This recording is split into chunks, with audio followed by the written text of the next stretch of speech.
ਹੁਣ ਬੋਲਣਾ ਹੈ ਪਰਮਾਤਮਾ ਦੀ ਅਕਲ ਨਾਲ, ਹੁਣ ਵੇਖਣਾ ਹੈ ਪਰਮਾਤਮਾ ਦੀ ਮਤ ਨਾਲ, ਹੁਣ ਖਾਣਾ ਪੀਣਾ ਹੈ ਪਰਮਾਤਮਾ ਦੀ ਮਤ ਨਾਲ, ਹੁਣ ਜੀਵਣਾ ਹੈ ਪਰਮਾਤਮਾ ਦੀ ਮਤ ਨਾਲ, ਹੁਣ ਹੱਸਣਾ ਤੇ ਰੋਣਾ ਹੈ ਪਰਮਾਤਮਾ ਦੀ ਮਤ ਨਾਲ, ਹੁਣ ਜੀਵਣਾ ਤੇ ਮਰਨਾ ਹੈ ਪਰਮਾਤਮਾ ਦੀ ਮਤ ਨਾਲ। ਪੰਜ ਹਰਫ ਤੇ ਹਿਰਦੇ ਦੀ ਬਣਾਵਟ ਬਣੇਗੀ ਬਾਣੀ ਨਾਲ, ਮੂਲ ਮੰਤਰ ਦੇ ਜਪ ਨਾਲ, ਗੁਰਮੰਤਰ ਦੇ ਜਪ ਨਾਲ। ਉੱਥੇ ਸਰੀਰ ਸਿੱਖੀ ਦਾ ਸਰੂਪ ਪੇਸ਼ ਕਰੇਗਾ ਇਹਨਾਂ ਪੰਜ ਕਕਾਰਾਂ ਨਾਲ। ਕੱਕਾ ਕੇ ਇਸ ਦੀ ਆਵਾਜ਼ ਜੋ ਪਰਸ਼ੀਅਨ ਉਰਦੂ ਦੇ ਅਲਫਾਜ਼ ਦੇ ਚ ਹੈ, ਅਲਫਾਬੇਟ ਦੇ ਚ, ਉਸ ਨੂੰ ਕਹਿੰਦੇ ਨੇ ਕਾਫ। तो भाई साहब भाई नंदलाल जी फारसी दे ही आलम फाजिल गजनी तो आए, लिहाजा उन्होंने दे बोल उन्होंने दी बाणी सारी दी सारी फारसी दे च। आप फरमान कर देने निशाने सिखी पंज हरफ काफ। सिखी दियां पंज निशानियां पंज काफ दे हरफां दे च बंद ने। निशाने सिखी पंज हरफ काफ के हरगिज ना बाशद पंज माफ। इन्हां पंजां दे चों एक भी निशानी नहीं।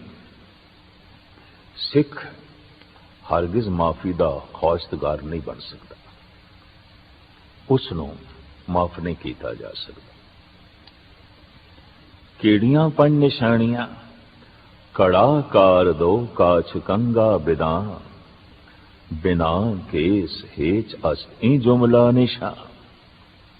कड़ा कार दो कृपान, काच कछहरा, कंगा बिदा, बिना केस हेच अस जुमला निशा। पर केसा तो बिना बाकी चार निशानियां परवान नहीं। जैसे लाड़े तो बिना बरात नहीं शोभा पांदी, केसा तो बिना कड़ा कछहरा कंगा। कड़ा ये शोभा नहीं पांदा। इन्हां दी शोभा, कृपान दी शोभा, कड़े दी शोभा, कछहरे दी शोभा, कंगे दी शोभा केसा करके केस मूल ने। क्योंकि राजे परीक्षित तो साडे देश दे केसां दा मुंडन आम चल पिया सी। भावें सब तो प्रथम उसने केसां दा मुंडन उन्हां ब्राह्मण जिन्हां ब्राह्मणां ने राजे जनमेजे दी महाराणी दी हस के बेपती की थी। वो किधरे जोर दी हवा नाल नगन होई तो सारे दे सारे हस पे। जनमेजे ने इन्हां दे सिर मुन दिते, कुछ कतल कीते, बुथेरियां दे सिर मुने। इस तरह सिर नूं मुनना, मुंडन करना एक बहुत वड्डी सजा सी, बहुत वड्डी सजा। उस वक्त जनमेजे ने इस सजा ही दी। कलगीधर पिता ने सारा प्रसंग 10वें ग्रंथ विच लिखिया। प्रथम बांध के सब के मूंड मुंडाए, उनर ए डुआ सीस तांके लगाए। इन्हां ब्राह्मणां नूं बन के उन्हां दे सीस मुन दिते, मुंडन कर दिता कि उन्हां ने घोर बेअदबी की सी। फिर इन्हां नूं छोड़ दिता इतनी वड्डी सजा दे के। जिन्हां नूं छोटी सजा दी उन्हां नूं तो सजाए मौत दी, पर जिन्हां नूं वड्डी सजाए दी उन्हां दा मुंडन कीता, जीवदे ही मार दिता। ये ब्राह्मण जिधर जिधर गए लोगों ने पूछया, थोड़ा जोड़ा, थोड़ा दाड़ा, थोड़े केस। तो इन्हों ने कहा पिता गुजर गया, किसी ने कहा मां गुजर गई। हाँ, ऐसा करना पे, ये सोग धारण करना पे। अज भी बिल्कुल सफा चट मुंडन करा के कोई बाहर आ गया बाजार विच, ऐसा समझा जाता है या मां गुजर गई है या पिता गुजर गया है। ये मुंडन सोग की निशानी सी, दुख की निशानी सी, मौत का प्रतीक सी। सहजे सहजे जद आध्यात्मिक जीवन रहा ना, ਤੇ ਮੁੰਡਨ ਆਮ ਹੋ ਗਿਆ। ਜਨਮੇਜੇ ਨੇ ਕੁਝ ਬ੍ਰਾਹਮਣਾਂ ਦਾ ਮੁੰਡਨ ਕੀਤਾ ਸੀ, ਇਹਨਾਂ ਕਰਕੇ ਇੰਜ ਕਹਿ ਲਓ ਸਾਰੇ ਦੇਸ਼ ਦਾ ਮੁੰਡਨ ਹੋ ਗਿਆ। ਕੇਸ ਇੱਕ ਐਸੀ ਸੁਰੱਖਿਆ ਨੇ, ਜਦ ਕੋਈ ਨਾਮ ਜਪਦਾ ਹੈ, ਬਾਣੀ ਪੜਦਾ ਹੈ, ਤਾਂ ਮਸਤਕ ਦੇ ਵਿੱਚ ਜੋ ਸ਼ਕਤੀ ਜਮਾ ਹੁੰਦੀ ਹੈ, ਰਸ ਜਮਾ ਹੁੰਦਾ ਹੈ, ਉਹ ਛੇਤੀ ਖਾਰਜ ਨਾ ਹੋ ਜਾਏ, ਚਲਾ ਨਾ ਜਾਏ। ਕੇਸ ਮਦਦ ਕਰਦੇ ਨੇ। ਕੇਸਾਂ ਦੇ ਚੋਂ ਵੀ ਨਿਕਲੇ ਨਾ, ਜਲਦੀ ਨਾ ਖਾਰਜ ਹੋਵੇ, ਤਾਂ ਦਸਤਾਰ ਮਦਦ ਕਰਦੀ ਹੈ। ਇਸ ਵਾਸਤੇ ਬਾਕੀ ਪਹਿਰਾਵਾ ਜੋ ਅਸੀਂ ਤਨ ਤੇ ਪਹਿਨਦੇ ਹਾਂ ਉਹ ਸਮਾਜਿਕ ਹੈ, ਦਸਤਾਰ ਧਾਰਮਿਕ ਹੈ, ਧਾਰਮਿਕ ਹੈ। ਕੇਸ ਰਹਿਤ ਦੇ ਵਿੱਚ ਸਿਰਮੌਰ ਨੇ, ਰਿਸ਼ੀ ਮੁਨੀਆਂ ਦਾ ਰੂਪ ਨੇ। ਮੁਖੜੇ ਦਾ ਦਾੜਾ ਪ੍ਰਕਿਰਤੀ ਦਾ ਦਿੱਤਾ ਹੋਇਆ ਪੁਰਸ਼ ਨੂੰ ਸ਼ਿੰਗਾਰ ਹੈ। ਜੈਸੇ ਅਸੀਂ ਦੇਖਦੇ ਹਾਂ ਸ਼ੇਰਨੀ ਦੇ ਗਲ ਵਿੱਚ ਇਹ ਲੰਬੇ ਲੰਬੇ ਵਾਲ ਨਹੀਂ, ਬਬਰ ਸ਼ੇਰ ਦੇ ਜੋ ਹੈ ਗਰਦਨ ਵਿੱਚ। ਜਿਤਨਾ ਖੂਬਸੂਰਤ मोर है, मोरनी उतनी खूबसूरत नहीं। ये लंबे लंबे पंख प्रकृति का दिता होया शिंगार है। इसी तरीके दे नाल नर मुर्गा, तोता, कबूतर मदेन नालों ज्यादा खूबसूरत ने, प्रकृति ने शिंगारे है। दाड़ा कुदरत का दिता होया एक शिंगार है। इस वास्ते आदि काल तो पुरुष की शिंगार विच रुचि नहीं रही, स्त्री की ही शिंगार विच रुचि रही, क्योंकि उसने पुरुष का मुखड़ा शिंगारिया होया वेख्या। तो इत्थों प्रेरित होकर उसने अपना मुखड़ा भी अपने ढंग नाल संवारना, शिंगारना आरंभ किया। इसनूं ते मनो विज्ञानिक भी तस्लीम करते हैं। खैर, दुनिया का सब तो खूबसूरत पुरुष अगर कोई है तो दाड़े केस वाला है, ऐसा अज दे कुछ विचारक भी मनते हैं। तो सीस दे ए केस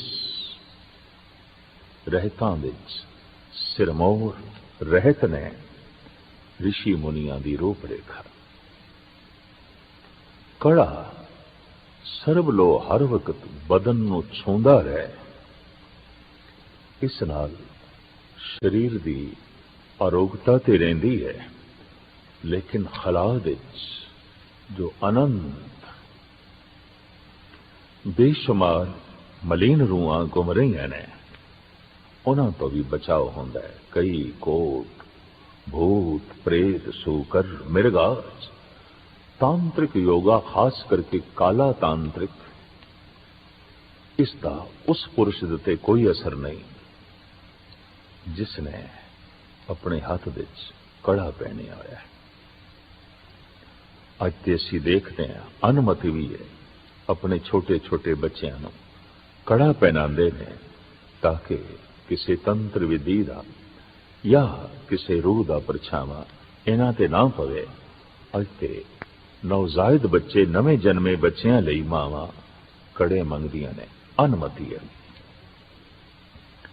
ऐसा दिखाई दे रहा है कि सहजे सहजे शायद सारी दुनिया इस कड़े नूं धारण कर लवे। कड़ा दाएं हाथ विच पाया जाता है। किसी भी काम नूं करन लगिया दायां हाथ अगे आउंदा है। एक कड़ा प्रतीक है, तू गुरु दा सिख है और तेरे हाथ विच गुरु दी दित्ती हुई ये निशानी है। इस वास्ते तेरे हाथ कदी गलत काम नूं नहीं पैने चाहिए। तो अमृत पीता है, अमृत छकिया है, लिहाजा तेरे इस हाथ विच शराब की बोतल ना हो। तेरे हाथ किसी ते जबर ना करन, तेरे हाथ किसी दा हक ना खोवन। तो गुरु की निशानी हाथ विच पहनी हुई है।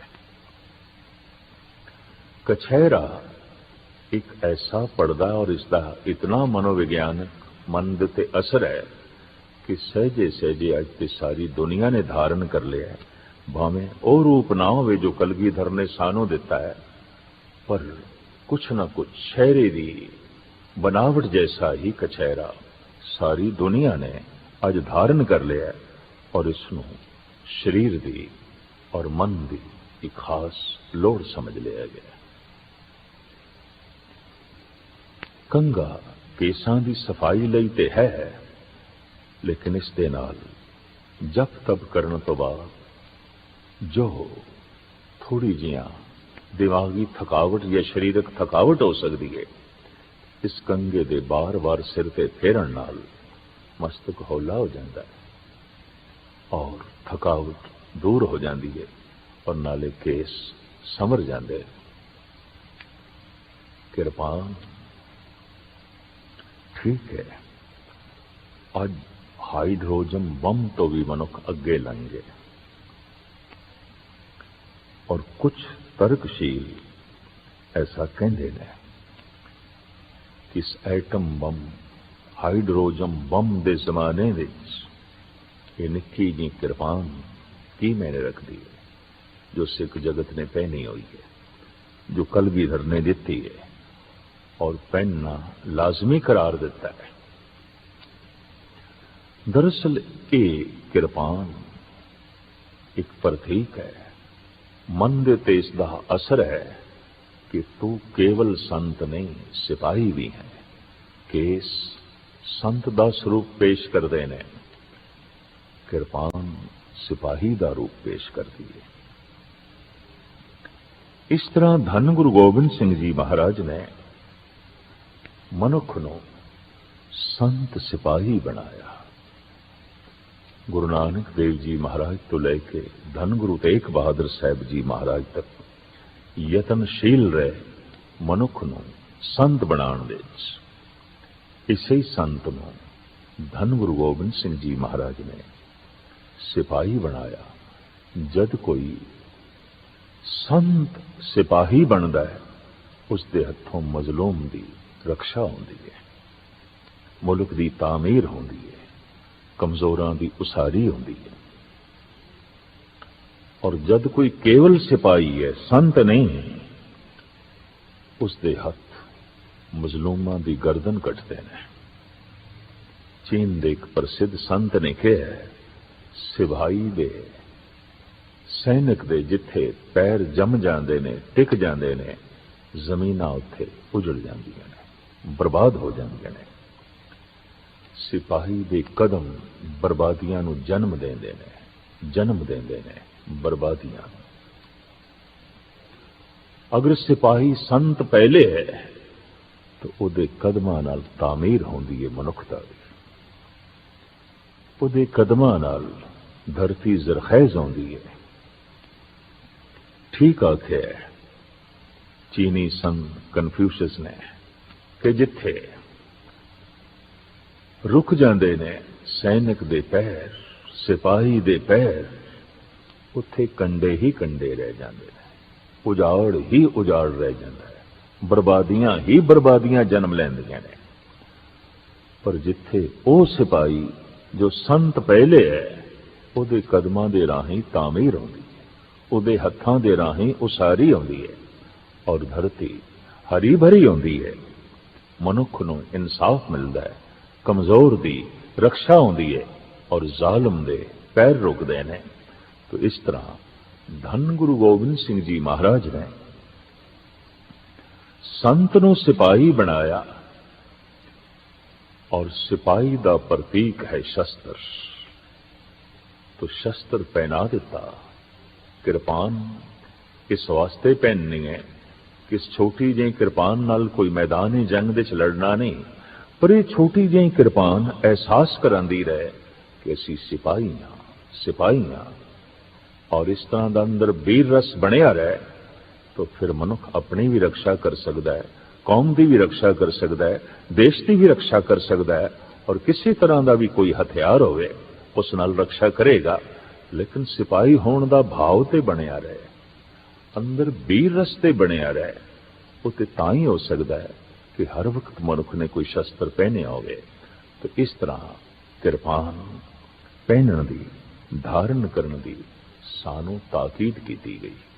भाई साहब भाई नंद लाल कहने निशाने सीखी ई पंज हरफ काफ कि हरगिज ना बाशद ई पंज माफ कड़ाकार दो काच कंगा बिना बिना केस हेच अस्त ए जुमला निशान। अज दे साइंस युग दे विज्ञानक युग दे तरक खड़ी होंदी है कि नाखून कटदे हो ये भी प्राकृतिक ने ते की होया अगर केस कटे जा रहे हैं, की होया अगर केसां दा मुंडन है। आखिर नाखूनां दा भी तो मुंडन करदे ही है। नाखूनां दा वो हिस्सा कटिया जांदा है जो मुर्दा ने मर चुके ने। जिवें घर विच गया चलाना कर गया तो मुर्दे नूं घर विच ते नहीं रखते, और घर विच रखांगे तो बदबू, घर विच रखांगे तो गलाजत, घर विच रखांगे तो सारा घर मरगट बनेगा।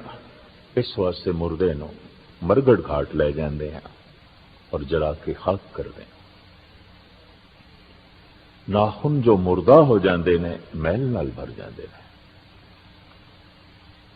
और बीमारियां दे वो जन्मदाते बनते हैं। जिंदा नाखून हो जो मांस के नाल जुड़े हुए है, जिंदा है। उसनों कटांगे तो खून निकलेगा, उसनों कटांगे तो पीड़ होगी। और जो अगे वध चुके हैं मैल नाल भर गया किते मुर्दा है। इस नाखून नूं कटना मैल नूं कटना है, परे सुटना है। प्रकृति ने जब उसनों खत्म कर देता है, मुर्दा कर देता है, तो मुर्दा ते शरीर तो अंग तो एक पासे करना पेगा, जैसे घर दे वेड़े तो मुर्दे नूं एक पासे करते हैं। हाँ केस भी कुछ मरदे ने, पर सानू किस तरह पता चलेगा किहड़े केस मुर्दा हो चुके हैं, दाड़े दे किहड़े वाल मुर्दा हो चुके हैं, सिर दे किहड़े केस मुर्दा हो चुके हैं। ये साडे हत्थां नूं नहीं पता चलदा, ये कंगे नूं पता चलदा। जैसे जैसे असीं कंगा फेरदे हां मुर्दा केस झड़ जाते हैं, निकल जाते हैं। जैसे नाखून रोज वधदे ने रोज नवे केस पैदा होंदे ने और पुराने झड़ते हैं। ये केसां दा जन्म ते मरण जीवन भर चलदा रहिंदा है। कुछ ते सियाणे कहंदे ने कि मुर्दे दे भी केस वधदे ने और नाखून वधदे ने। खैर जो कुछ भी है, जो केस मुर्दा ने कंगे दे राही झड़ जाते हैं, निकल जाते हैं, और जो जिंदा ने वो सवर जाते हैं, सवर जाते हैं। प्रकृति केसां नूं एक सीमा तक रखती है, चाहे वो मुखड़े दे ने चाहे वो सिर दे ने। असीं देखते हैं जो केसां दा मुंडन करते ने आखिरी दमां तक केस उन्हां दे वधदे ने। दाड़ा मुनिया चौथे पंजवें दिन फिर दाड़ा आ गया, फिर मुनिया चौथे पंजवें दिन फिर आ गया। लेकिन इस मुंडन नूं कोई छोड़ देवे तो दाढ़ी एक सीमा ते आके रुक जाती है और जीवन भर उत्थे ही जो है रुकी रहिंदी है, उस तो अगे जो है नहीं जाती। केस भावें नवे जन्म दे रहिंदे ने, मुर्दा झड़दे रहिंदे ने, लेकिन लंबाई एक सीमा तक ही आखिरी दमा तक जो है रहिंदी है। प्रकृति ने इस तरह नाप तोल के हर एक नूं जो है केस दिते हुए ने। केसां दा मुंडन प्रकृति नाल जंग है और इस जंग विच हार ही होंदी है, जित नहीं आउंदी, क्योंकि आखिरी दमा तक केस निकलते रहंदे ने, वधदे रहंदे ने। जैसे जैसे सिर विच आत्म ज्योति खत्म होंदी गई, नाम अभ्यास खत्म होंदा गया, केसां दी कदर भी घटदी गई। अज भी असीं देखदे हां कि रामलीला विच राम पेश करना है, स्टेज ते विश्वामित्र नूं पेश करना है, विशिष्ट जी नूं पेश करना है, तो जूड़े भी चाहिए ने, दाड़ियां भी चाहिए ने। और अक्सर बाजार तो नकली जूड़े, नकली दाड़ियां खरीद के लियाईयां जांदियां ने। असीं इस गल दा माण कर सकते हैं कि साडे सिर ते जूड़ा असली है, राम वर्गा। साडे मुखड़े ते दाड़ा असली है विश्वामित्र जैसा, विशिष्ट जैसा, अवतारां दा स्वरूप, ऋषि मुनियां दा स्वरूप धन गुरु गोबिंद सिंह जी महाराज ने, धन गुरु नानक देव जी महाराज ने साडी झोली दे च पाया है। हाँ, जद कोई ऋषि होण तो, मुनि होण तो, संत होण तो थल्ले जांदा है, मनुखता तो थल्ले गिरदा है, तो जब थल्ले ही गिर गया तो फिर हुण केसां दी लोड़ भी नहीं। अज सारी दुनिया दे विच केसां दा मुंडन है। थोड़ी जिहां कौम जिसनों असीं सिख कहंदे आ, केस इस कोली दिखाई देंदे ने, या कुछ थोड़ा जिहा साधु समाज।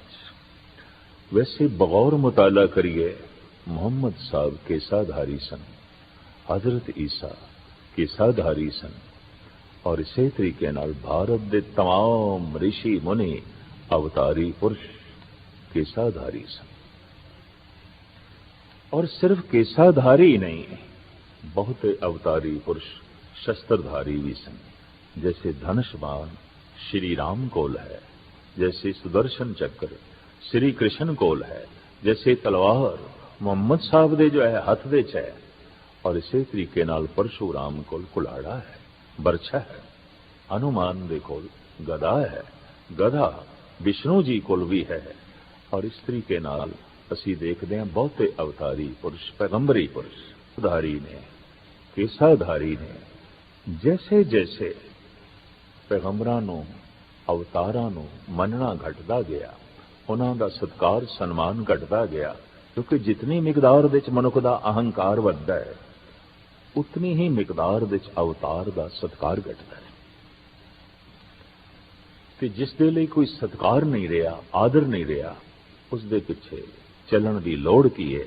हाँ, कदी कदी नकली राम बन के चलो सामने एक तमाशा कर देता, नकली जूड़ा सिर ते रख के, नकली दाड़ा मुखड़े ते लगा के इस तरह नकल पेश कर देती।